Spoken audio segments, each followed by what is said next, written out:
बिलावल भुट्टो ज़रदारी साहब tweet छो कई, इस बहस थिए पियो त छा बिलावल साहब पेपर लीक करे छॾियो टाइम खां पहिरीं। इहो बहस पियो थिए पियो सॼो, जेको सरकारी हल्कनि में घटि आहिनि। ॿियो बहस इहो पियो थिए त छा इहो जेको पेपर लीक थियो आहे 27 आईनी तरमीम जो, इहो मुकमल पेपर आहे या हिन में मुकमल सवाल जेके पेपर में इम्तिहानी पर्चे में हूंदा आहिनि उहे सॼा आहिनि या न आहिनि। त लीक छो कयो वियो हींअर इसहाक डार साहब चवनि पिया चेयरमैन आहिनि पार्टी जा, मर्ज़ी अथनि अलफ़ बे सियासतदान आहिनि, लेकिन इन में को शक कान्हे त सरकारी ऐं 27 आईनी तरमीम जा जेके हामी हल्का आहिनि उन्हनि में इहा ॻाल्हि नागवार गुज़री आहे त बिलावल भुट्टो ज़रदारी ही छो पेपर लीक कयो आहे या अॻुवाट ट्वीट छो कई आहे। इन जो हिकिड़ो ई रीज़न सम्झ में अचे थो त बिलावल भुट्टो ज़रदारी साहब कि किथे या जेतोणीकि हुन ट्वीट में किथे बि हुननि पंहिंजा के बि जज़्बात या तासुरात या पंहिंजो को कॉमेंट न कयो आहे त ही सुठी शइ आहे या ख़राबु आहे।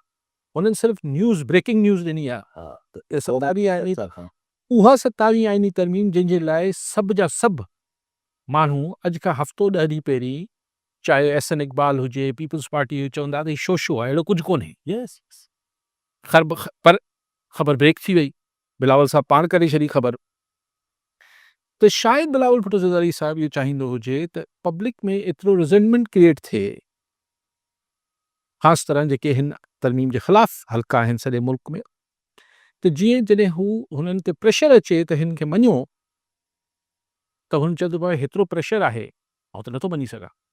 इहो हिकिड़े माण्हुनि जो ख़्यालु आहे, छाकाणि त ॿियो को लॉजिक सम्झ नथी अचे त छो पेपर लीक थियो आहे, पेपर आउट छो थियो आहे।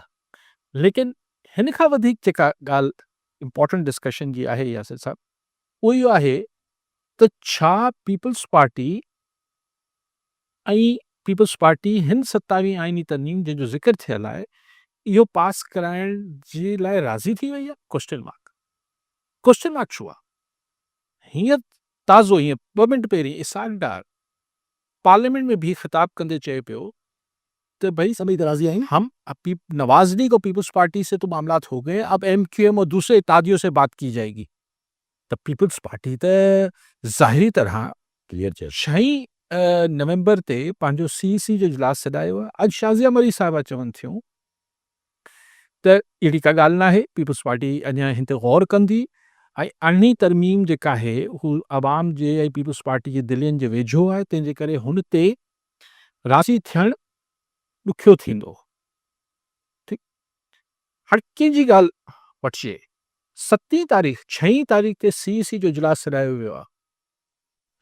7 तारीख़ ते सेनेट में पेश थींदी इहो जेको 27 आईनी तरमीम आहे इहो पेश थींदी।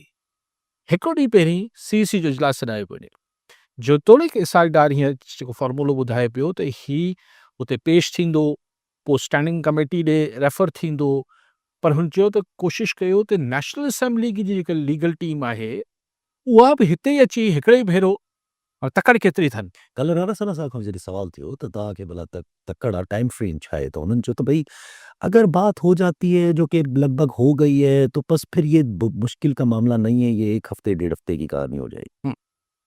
ख्वाहिश इहा ई नज़र आई, न त थींदो इहो आहे त सेनेट जी स्टैंडिंग कमेटी में वेंदो, स्टैंडिंग कमेटी पोइ सेनेट पे पास थींदो, पोइ क़ौमी असेंबली में ईंदो, क़ौमी असेंबली वरी स्टैंडिंग कमेटी खे मोकिलींदी।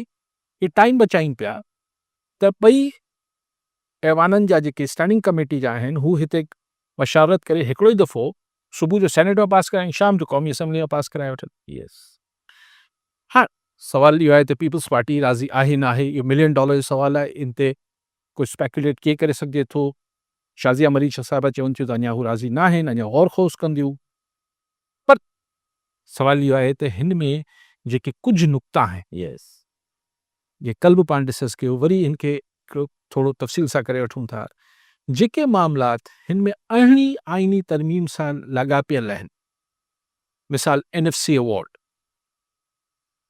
त सूबनि खे 57.4 या 57.5% शेयर खां घटि नथो ॾेई सघिजे, इहो अरिड़हीं तरमीम में तहफ़ुज़ मिलियल आहे।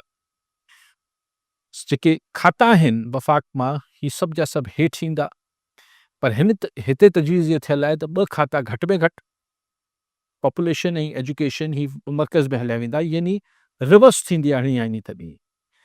हाणे इहो जेको चयो वञे थो त अरिड़हीं आईनी तरमीम खे रोल बैक कयो पियो वञे त अमूमन तब्दीलियूं अचनि पियूं त न साईं अरिड़हीं तरमीम सां हिन जो छा वास्तो आहे, छा वास्तो आहे। ईअं त अरिड़हीं तरमीम में 58(2)B जा सदारती इख्तियारात बि विया हुआ, ॿियूं शयूं बि थियूं, पर हुन में जेको एसेंस रूह हो त सूबा जेके आहिनि हू माशी तरह इंतिज़ामी तरह वधीक बाख्तियार थींदा यस डिपेंडेंट हूंदा ऐं माशी तरह वधीक हुननि वटि रिसोर्सिस हूंदा।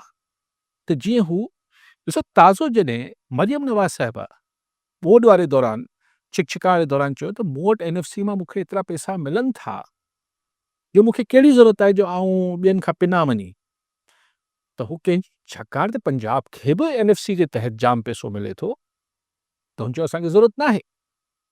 हाणे हुनखे रोल बैक, यानी जेका रूह हुई अरिड़हीं तरमीम जी, the soul of 18th amendment vis-a-vis, यानी हिन हवाले सां सूबाई ख़ुदि मुख़्तियारी जे हवाले सां, त सूबा वधीक ऑटोनमस बाख्तियार थींदा हिन हवाले सां, इंतिज़ामी हवाले सां, ऐं माशी तरह वधीक ख़ुदि मुख़्तार बि थींदा ऐं वधीक ख़ुशहाल बि थींदा।